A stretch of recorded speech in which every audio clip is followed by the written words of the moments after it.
waxay ahayd gabar hamigeed ugu horeeyay uu yahay raaligelinta rabbigeed si muuqato iyo si qarsoonba. xilligii Cumar bin Khattab radiyallahu anhu ayaa waxaa jiray koox ganacsato ah kuwaas oo caanaha ku dari jiray biyo si ay u bataan caanaha oo ay noogu helaan lacag badan. dadkii shacabka ahaa ayaa u dacwooday Cumar bin Khattab radiyallahu anhu. Cumarna markii uu maqlay dacwadaas ayuu wuxuu diray dhawaaqe si uu dadku u ogeysiiyo una dhaho caanaha laguma dari karo biyo.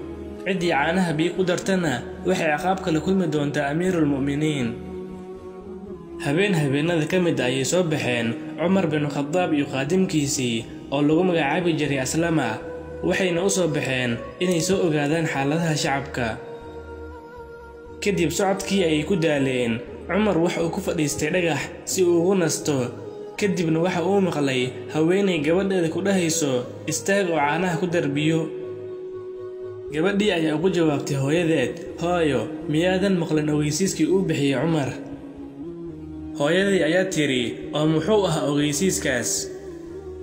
gabadhii ayaa ku tiri hooyadeed, wuxuu amray inaan caanaha lagu dari karin biyo. hooyadii ayaa tiri, istaag oo caanaha ku dar biyo. adigu ma joogtid meeluu Cumar joogo ama dhawaaqaha Cumar jooge. gabadhii ayaa ku jawaabtay, hooyo wallaahi inaanan ku adeecaynin bannaanka oo aanan ku caasinaynin markaan keligay noqdo. haddii uusan arkaynin Cumarna waxaana arkayo rabbiga Cumar. Cumar marka uu maqlay hadalkaas ayuu qaadimkiisii ku yidhi, inoo calaamaday gurigan.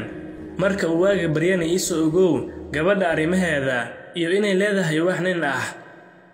kadib Cumar waxaa loo sheegay gabadhu inaysan lahayn wax nin ah.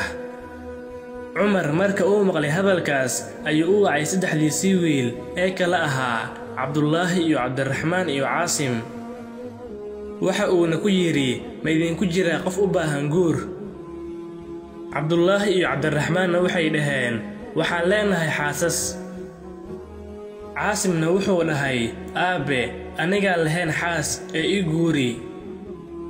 kadibna waxaa loo wacay gabadhii waxaana loo guuriyey Caasim. Caasimna waxa uu ahaa nin baari ah oo wanaagsan. waxa uuna ka mid ahaa ragga kuwooda ugu akhlaaqda wanaagsan. wuxuu kaloo ahaa gabyaa fasaaxad badan. wuxuuna dhashay xilligii Nabiga sallallahu calayhi wasallam. axaadiistana waxa uu ka wariyaa aabihiis Cumar bin Khattab radiyallahu anhu. Caasim gabadhii loo guuriyeyna waxay u dhashay laba gabdhood oo lagu magacaabi jiray Xafsa iyo Layla. Laylana waxaa guursaday Cabdulcasiis ibnu Marwaan, wiilka uu dhalay khaliifkii Umayyiyiinta, kaas oo walaalna la ahaa Cabdulmalik ibnu Marwaan. waxayna u dhashay Cumar bin Cabdicasiis, kaas oo lagu magacaabi jiray khaliifkii shanaad ee Islaamka.